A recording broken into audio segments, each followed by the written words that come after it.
What's going on, guys? Sam Adams here, and welcome to a brand new episode of Caffeinate today for January the 15th of 2019. My name is Samuel Adams, and welcome to today's show. I hope that this one does find you well, and for those that are brand new to the program, this is a daily gaming news show where I bring you the hottest gaming news from around the industry and pack it in one tight, neat little package for you to enjoy in your morning, in your evening. I got the best comment today from an individual who said that he had baked this show, this podcast that I do, into his daily morning routine. And that's why I do the show, okay? I don't do this for my health. I do enjoy it. But when it comes down to it, the fact that I'm a part of your daily life, that is the thing that gets me going in the morning, not sexually. But again, if you are brand new to the show, welcome on in. And what are we going to be talking about today? First off, Fortnite is being sued yet again, this time by the orange shirt kid's mom.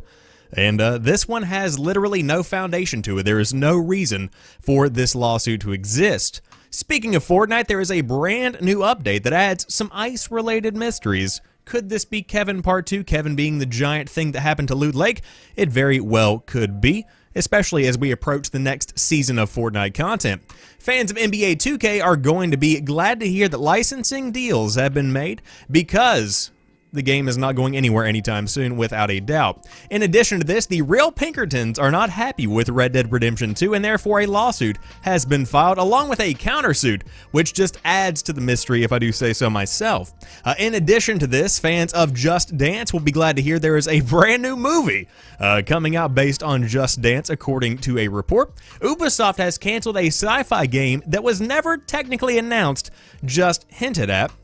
Netflix prices are going up, so that means that you get to pay more for something you're never going to cancel, because we're all trapped in this cycle together. And Black Ops 4 is getting a week-long free trial of the Blackout Battle Royale mode. If you have not dove in, getting in it, whatever you want to call it, if you haven't tried it out, now is your opportunity to do so for 100% free. But again, if you are brand new, welcome on in. The show is hosted 5 days a week on twitch.tv/TheSamuelAdams around 7 p.m. Eastern Time.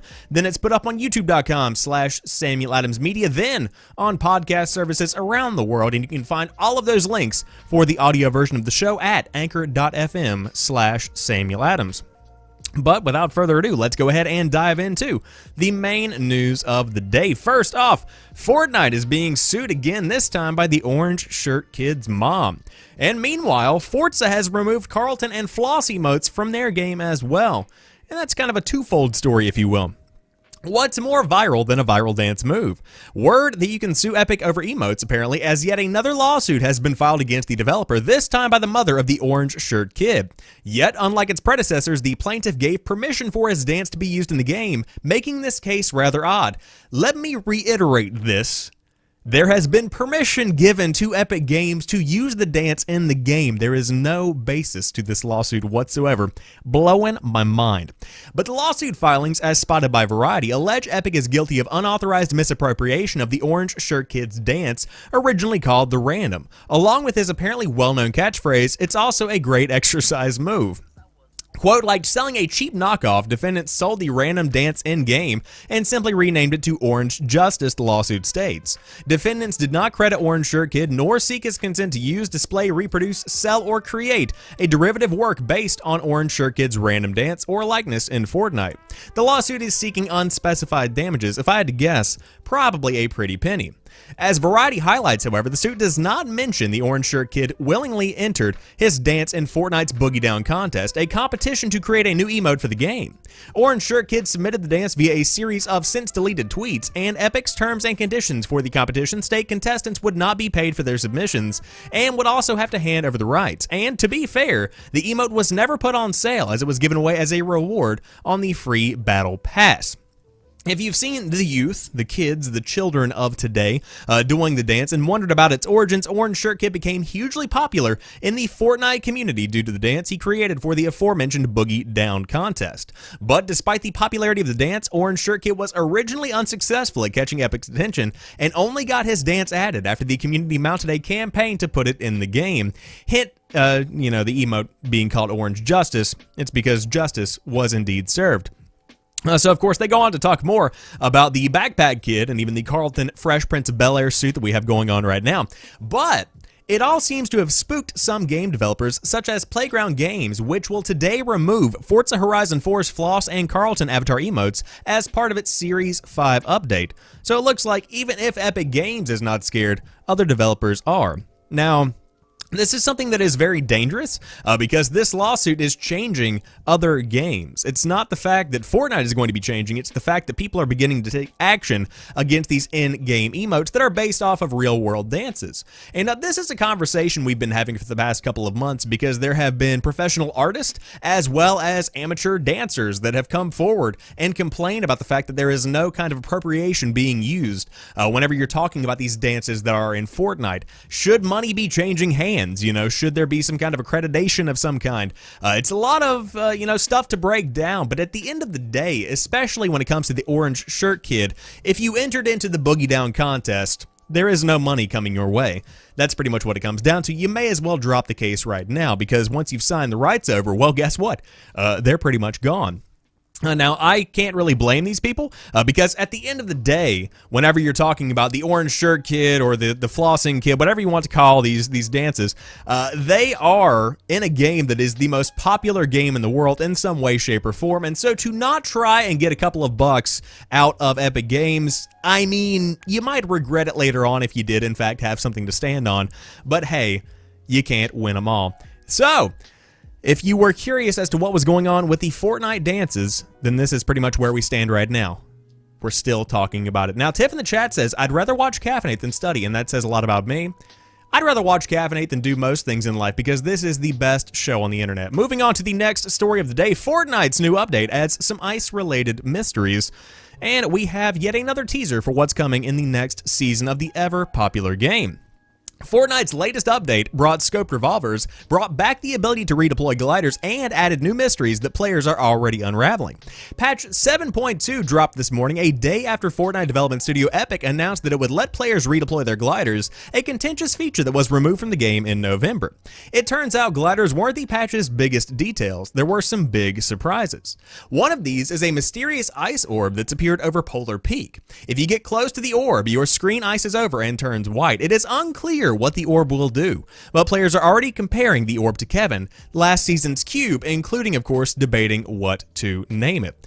The other mysterious addition is a mound of ice on island across from Happy Hamlet. The mound had a health bar. It started with roughly 5 billion health points and quickly tickled down. Ticked down, trickled down, same word, different R. Attacking it dealt 50 damage. Players speculated that the mound would take days to fully melt, but they seem to have taken matters into their own hands. When the author went to explore the mound this afternoon, it was gone, replaced by an impenetrable bunker. So there you have it, a brand new bunker in the middle of the ground. It's hard to say what all of this means. Fortnite previously introduced a bunker in Wailing Woods that fascinated players who couldn't enter it and which eventually led to a series of rifts. It is possible this new bunker will do the same. Data miners have suggested the orb will be tied to an in-game ice storm, and some players speculate that it will wreak a similar destruction as the cube or introduce enemies like the previous cube-related Fortnitemares event. It is likely we will see more as Season 7 progresses or when Season 8 starts at the end of February, so we have a month of teases left to go. And this is simply the beginning of the end of Season 7, because that's one thing Fortnite and the team at Epic Games do very well, or does very well, and that is teasing people and getting people excited for the next season. Because even as somebody who doesn't play the game regularly, I haven't played the game really since around November or December on a day-to-day basis, probably even further back than that, I really do just love this build-up to the next season. So it's cool to see this is beginning, and of course they have the most zany, crazy ideas over there at Epic Games, but still a pretty cool concept, if I do say so myself. So if you want to dive in, check out the giant orb in Fortnite. It's probably going to be there for quite a while, at least until the end of February when Season 8 begins to roll around. Could that be the Easter update, the spring update, if you will? It very well could be. And it will be interesting to see if they take away the ice portion of the map. But again, I'm not deeply invested in this. I really don't care. Now, Boss in the chat says, I would rather watch Caffeinate than be alive. Now, that's the way you approach the show. That's the kind of dedication I like to see. I respect it. Anyways, NBA 2K licensing deal gets lucrative long-term extension. The new agreement is reportedly worth $1.1 billion over the course of 7 years. It's a lot of cash. The publisher of the NBA 2K series of basketball video games has signed a lengthy extension, not extinction, it's not going anywhere, don't worry, of its licensing agreement with the NBA and its players' union, the companies announced Tuesday, securing the future of America's most popular sports gaming franchise. It's going to cost Take-Two Interactive, parent company of NBA 2K publisher 2K Sports and developer Visual Concepts, a significant chunk of change. The new deal is worth up to a $1.1 billion agreement over the next 7 years, reports the Wall Street Journal, citing a source familiar with the contract. The source also told the newspaper that the figure is worth more than twice the cost of the parties' previous licensing agreement, which they signed back in 2011. Reps for Take-Two, 2K Sports, and the NBA all told Polygon that they do not comment on the financial terms of their deals. A spokesperson for the union, the National Basketball Players Association, did not return a request for comment. 2019 marks the 20th anniversary of the NBA 2K franchise, and considering the series' recent success, it stands to reason that the NBA and the NBPA would raise the asking price for a contract extension. The fee is based on a percentage of Take-Two's NBA-related sales, according to the Wall Street Journal. The most recent entry in the franchise, NBA 2K19, was released in mid-September 2018. As of the end of November, it was the best-selling sports title of the year and number 3 among all games released in the U.S., according to MPD Group data. Its immediate predecessor, NBA 2K18, is the most commercially successful NBA 2K game ever, with more than 10 million units shipped. Take-Two's NBA portfolio continues to grow. In addition to the blockbuster NBA 2K simulation franchise, the company publishes the mobile game NBA 2K Mobile, the independently developed NBA 2K Playgrounds 2, and through a partnership with Tencent, the China-only free-to-play games NBA 2K Online and NBA 2K Online 2. Why do I need a sequel? But the company also teamed up with the NBA in 2017 to launch the NBA 2K League, an esports organization whose inaugural season took place last summer. All of the games in question offer microtransactions, which serve as an increasingly lucrative revenue stream for Take-Two. In its 2019 fiscal year's second quarter, which ended September the 30th of 2018, the company reported that just under half of its total net revenue came from recurrent consumer spending, otherwise known as add-ons and in-game purchases. 2018, 2019, and NBA 2K Online 2 were all listed among the largest contributors to Take-Two's digitally delivered revenue during the quarter. Of course, the article does go on, but essentially what you need to know is that if you were wondering if NBA 2K games were going to be sticking around, then you better believe they're not going anywhere, because there is a $1.1 billion contract that has been signed, so guess what? It's going to be a good time if you're a fan of basketball. Now, as for me, couldn't care less. Just never really tickled my fancy. I used to play NBA back in the day. As a matter of fact, one of the best games I ever played on the PSP was NBA Live 05 or 07. Maybe it was 06, but it was a really fun game. I enjoyed it back then. But with that being said, today 2K is the way to go as compared to Live, and it is going to be the way to go for the next 7 years because, again, $1.1 billion, it better be a damn good game. It better be a good game. Anyways, speaking of good games, Red Dead Redemption 2 features a company called the Pinkerton Detective Agency, and the real Pinkertons are not happy with the developers. The detective agency wants Rockstar to pay up or face a lawsuit. Now get this, the Pinkerton Detective Agency is real. Who would have thought, man? Anyways, the Pinkertons loom large as virtual adversaries in Red Dead Redemption 2, but now they're involved in a very real legal tussle over the game. Pinkerton Consulting and Investigations has sent Rockstar Games a cease and desist notice claiming that Red Dead Redemption 2 uses the company's trademarks, including the Pinkertons National Detective Agency badge, without permission. It also alleges that the game will tarnish the reputation of the trademarks by portraying the 19th century detectives as foes, according to court documents obtained by the Blast. Pinkerton made clear that it wanted money in the request. It was happy to talk about a lump sum figure to settle the case and was prepared to sue over trademark infringement and other violations if there wasn't a payout in the cards. But Rockstar, however, is not having any of it. The company sued Pinkerton in a federal court to block potential lawsuits under the claims Red Dead Redemption 2 has First Amendment protection. The game is a, quote, historically accurate recreation of 19th century frontier, the company argued, and that means acknowledging the presence of Pinkerton agents. Moreover, this isn't the first time the agency has appeared in popular culture. They've appeared in HBO's Deadwood and movies like American Outlaws and The Long Riders, not to mention other games like BioShock Infinite's protagonist being being an ex-Pinkerton agent. Pinkerton should have acted a long time ago if it wanted its name out of the limelight, according to Rockstar's reasoning. It's not clear how the ongoing case will shake out. With that said, there is little doubt that Rockstar is suing Pinkertons in a historical context, acknowledging the role they played as de facto law enforcement across large swaths of the country. That could leave the modern Pinkerton company facing an uphill battle in court, and that is where I believe that we are going to be going with this. Now, of course, the Pinkerton Detective Agency is, as the article does say, a historical figure in a way. It's a group of people that was significant during the time period in which the game does take place. And to be quite honest with you, I feel the same way about the modern-day Pinkerton Detective Agency as I do about the Orange Shirt Kid's mom coming after Epic Games to get some cash from Epic Games because of the, dance in Fortnite. People see companies making money, and they want a cut. And if they can try to get a cut, they're going to try to take it.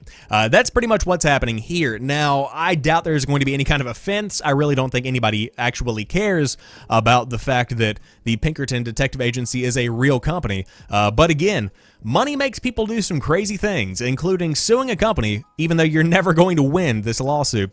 So we'll see how all of this shakes out. And as with every lawsuit that we talk about on the show, I will always update you if there is any more information coming down the pipe. As of right now, nothing to report on just yet. Not just yet, but Just Dance. Sony is gaming up, I suppose, dancing up, revving up, to release a Just Dance movie based on the Ubisoft video game. Of course, this follows competitive bidding over the film rights. Screen Gems, a subdivision of Sony Pictures, has reportedly acquired the rights to make a feature film based off of Ubisoft's hit music series Just Dance. Reported by Deadline, this acquisition follows some competitive bidding over the property's film rights. Ubisoft Film and Television and Olive Bridge Entertainment will reportedly help develop and produce the film. For Ubisoft Film and Television, Jason Altman and Margaret Boykin will produce, while Jody Hiddlebran and Will Gluck will do the same for Olive Bridge Entertainment. A script for the film is reportedly in hand, and Deadline suspects that Gluck will head the film as director. Gluck is best known for his work on Easy A, Friends with Benefits, and Peter Rabbit. Screen Gems has a history of adapting video games into films, including the Resident Evil films and the upcoming Monster Hunter movie. Just Dance was first released for the Wii in 2009 as a motion control-based rhythm game to set popular songs like Blondie's Heart of Glass and Iggy Pop's cover of Louie Louie. Since then, over 24 what? There have been 24 Just Dance games, are you kidding me? Since then, over 24 sequels and spin-offs have been released to muted critical reception and stellar sales. The most recent installment, Just Dance 2019, was released in October of 2018 for various consoles, including the Nintendo Wii. So, if you were looking forward to a Just Dance movie, then it is going to be coming out probably, I would guess, 2020, maybe 2021. But I saw a lot of reaction to this on Twitter being, why? Why do we need a Just Dance movie? And to be honest, we don't. But if we can have movies like High School Musical, if we can have movies like that other dancing movie, oh God, what's the name of that movie? Hold on. Dancing movie. Not Magic Mike. Not Magic Mike XXL. Step Up. That's it. Step Up. If we can have Step Up 1, 2, 3, Step Up All In, and it appears Step Up Revolution, then I don't see why we can't have some kind of Just Dance game, because it's basically the same concept. If you throw even a general basic storyline on top of Just Dance, you can quite frankly have something worth value. And of course, teenagers and kids and even some young adults will eat that up. And of course, game sales will go through the roof. There's a lot to go into this when it comes to a marketing approach. But I don't see why they can't make a Just Dance movie. And it looks like they don't see why they can't either, because they're doing it. But speaking of Ubisoft, we do have the fact that the game Pioneer, which was technically never announced, has officially been canceled. F's in the chat, because that's a rough one. Rest in peace, Pioneer, we hardly knew you. Ubisoft has canceled an open-universe sci-fi exploration game called Pioneer. Former Ubisoft director Alex Hutchinson, who is now at Typhoon Studios, confirmed on Twitter that the project is dead. Games get canceled all the time.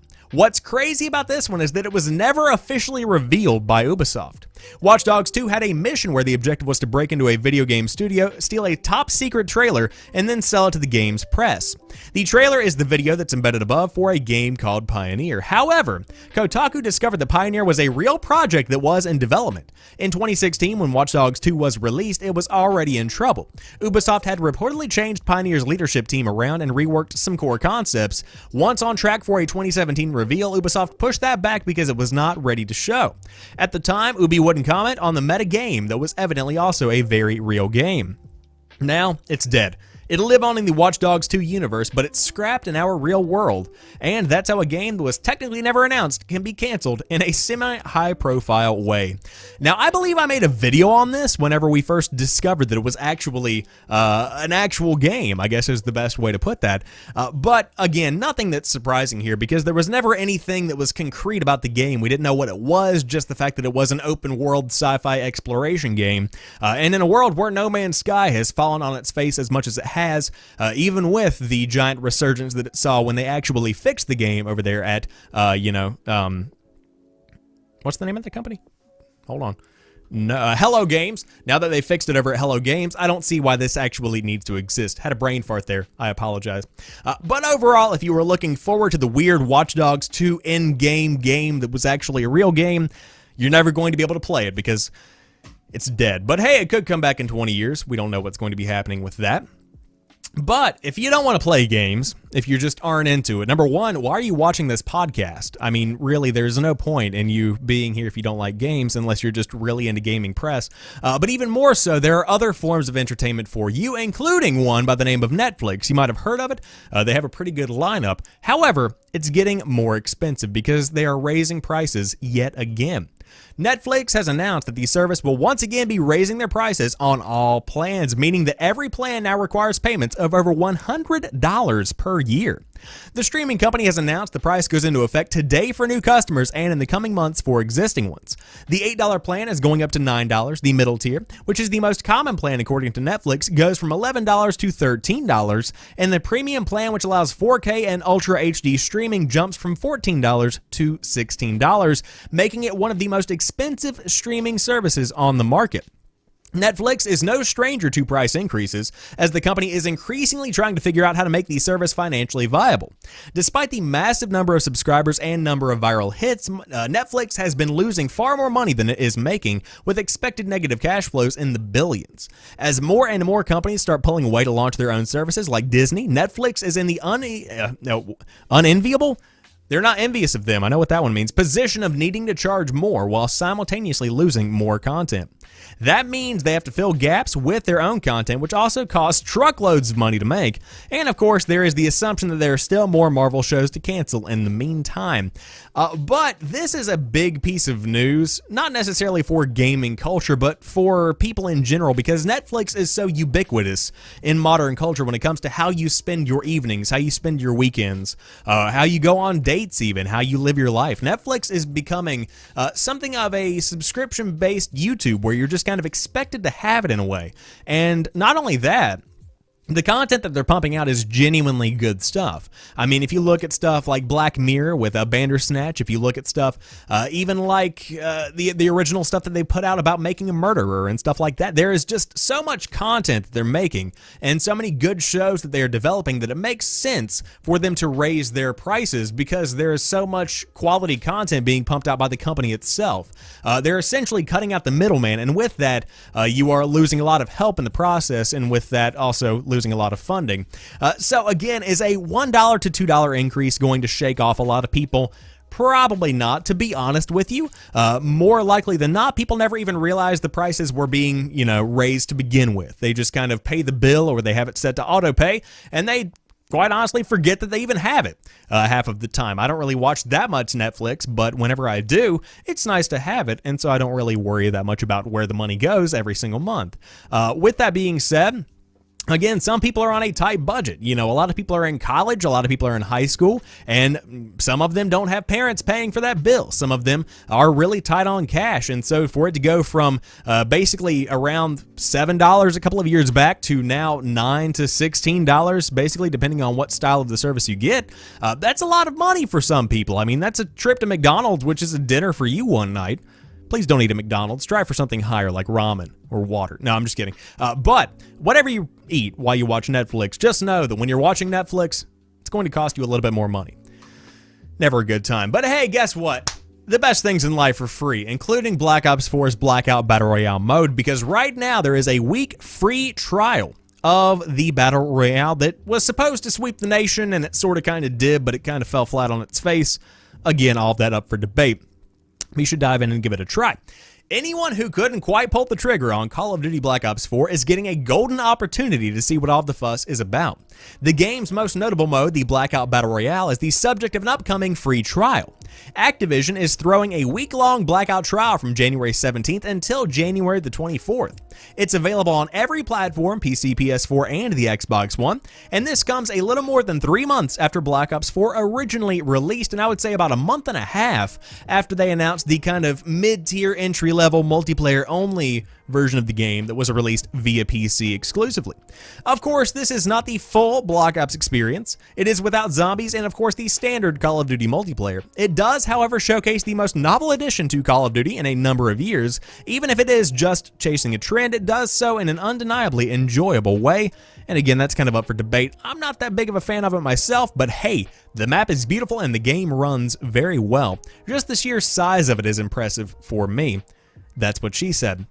But again, if you did want to dive in and check out Blackout, it is free right now on the PS4, the Xbox One, and the PC, and I would definitely recommend giving this one a look because, hey, it might scratch your itch. Alternatively, there is a brand new update coming out for Ring of Elysium tomorrow, my current favorite Battle Royale game. And again, that game is 100% free on PC, so I mean, you can dive in, give Blackout a shot. If it's not your cup of tea, jump in and give Ring a shot because that game is fun. I gotta pump it when I can, alright? I gotta really build that game up because I want it to become the next PUBG. But I digress, enough of my own little asides. I hope you guys have enjoyed today's episode of Caffeinate. If you did, be sure to drop me a like down below if you are watching on the YouTube version of the show. If you are listening on a podcast service, I appreciate you very much. And if you have not already, subscribe to the show. Click it on YouTube, click it on your podcast app, whatever you might be using. Get that flowing so that you can get the RSS feed / the notification flowing to your phone every single weekday around 7 p.m. Eastern Time. I would love to have you in the live version of the show, in the post-production version of the show, whatever it might be. I appreciate you being here. But enough of me peddling my own wares. I hope you guys have a fantastic rest of the night. I will talk to you soon, and peace.